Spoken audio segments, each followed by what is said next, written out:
With her melodies can the mechanism reach its peak power.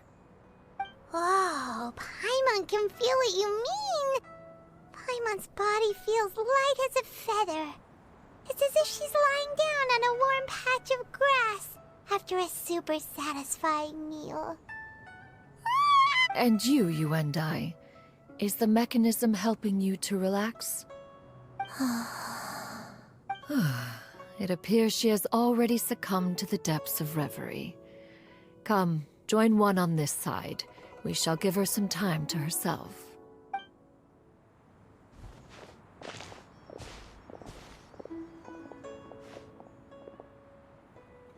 The drought is over. But why do you look like you want to cry? The potion. It's nearly run its course. I've never regretted meeting you. Not even for a second. Please. Please, no.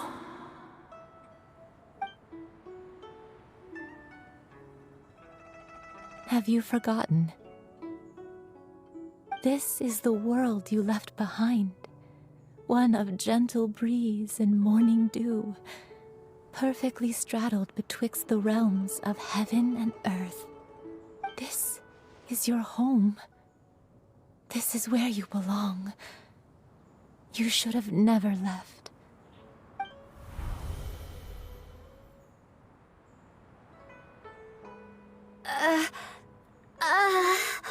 So that is the truth. No wonder this place is so familiar. Granny! Granny, are you okay? Cloud Retainer. Your memories have returned? Wait, did you just call her by her full name? Does that mean you already knew each other? Yes. I now remember everything. Granny, please don't cry. I'm here. I'm here. Oh, don't worry, my dear child. Granny is fine. I'm so sorry, everyone. You've gone to so much trouble on my behalf. It's all come back to me now.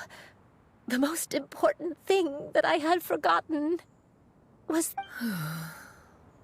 One can sense the guilt that now plagues your conscience. Reclaiming a truth long buried is sure to come with a myriad of complex emotions. Perhaps one should recount the... No, it's okay. Now that I've remembered, I assure you, everyone, I cannot thank you enough for all your help. I'm ready to tell you my story, if you're willing to listen. Please, Granny, don't force yourself. What happened in the past doesn't matter. I know, dear child. My feelings for you are exactly the same. It is for this reason that you deserve to know the truth. Some time ago, I made a terrible mistake. One for which I could never atone. Is this the sin that you mentioned in Xianyun Karst? What happened? I am, in truth, not a human being. My real form, one that I held for centuries, was that of a wild crane. I spent many, many years living on Mount Outsong, bathing in the soft breeze and drinking the sweet dew of the mountains. At some point, I somehow gained wisdom and sentience.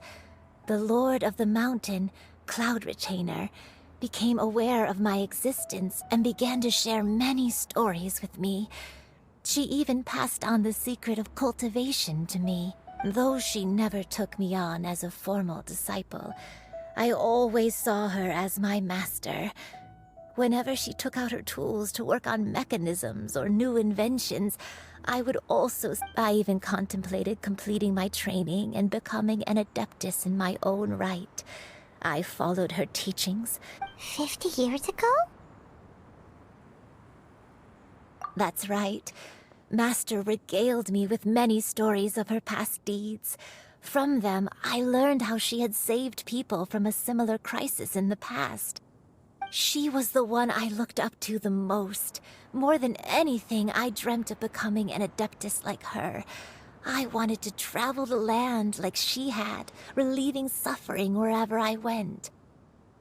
But I was still far from being a real adeptus. I possessed no ability to take on human form and fit in with the crowd. Once she learned of my desires, Master prepared a special dose of human mimicry potion for me. She warned me that the potion's effects would only last 10 years, and if I were to fail to return to my original form at the end of that time, I would forever forget my past as a crane and become something neither human, beast, nor adeptus. Oh no. So that was the source of your dementia all along. Was it because of Grandpa? Indeed, I fell in love. Though he was human, he had spent his entire life training on Mount Tianheng. When we met, it was not only my first foray into the world below, but his as well. Although clumsy and impulsive as he was, you'd think he was the real strange bird among the two of us.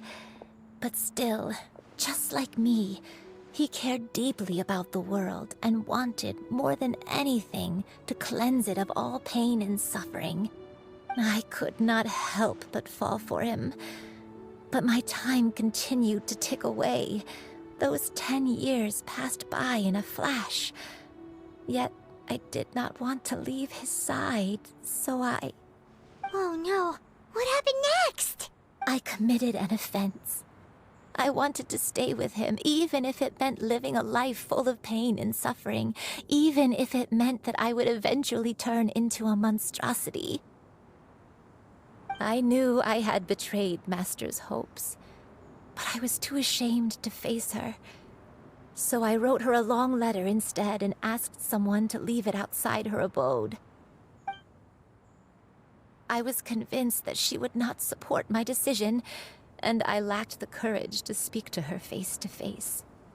In my shame, I fled and tried to hide from the world, such that no one would be able to find me again. But that was only the beginning of my troubles. I began to suffer from a strange illness. My memories became hazy and confused, and I could no longer keep myself awake. I understood that my pain was caused by my refusal to return to the life I was fated to lead. Along with my memories as a crane, I soon forgot the true cause of my suffering as well. I knew only that I had committed a sin. All I could do was pray for forgiveness, even if I had long forgotten what needed to be forgiven. Looking back, I was beyond lucky to have come across that traveling merchant at Wangshu Inn. It was such a fortunate coincidence that we were there at the same time. If it weren't for those soul-revitalizing tea pills, I probably would have... Granny! What's wrong? Coincidence? Why did I ever think it was a coincidence? Tea pills concocted using the blood of an adeptus? No, it couldn't be. Master, don't tell me. Back then, that merchant was actually... Human custom would dictate the conferral of gifts to be in order when one's progeny is wedded, would it not? Consider the pills a symbol of one's best wishes. So when I tried to conceal my name and mistakes from the world and hide myself away in perpetuity, the only person I managed to deceive was myself. You knew where I was all along. One still remembers when you were but a fledgling. You possessed a certain fondness for a particular game. You would hide yourself among a group of wild cranes and ask one to pick you out from among the flock. One found you with such ease every time. 'Tis a truth most evident. One always recognizes one's own, no matter what form they may take. Oh, wait! Paimon's confused! So, Gladry, retainer, you found Yuandai again? But how? When? And what happened after that? Perhaps it is now time for one to recount the rest of the tale.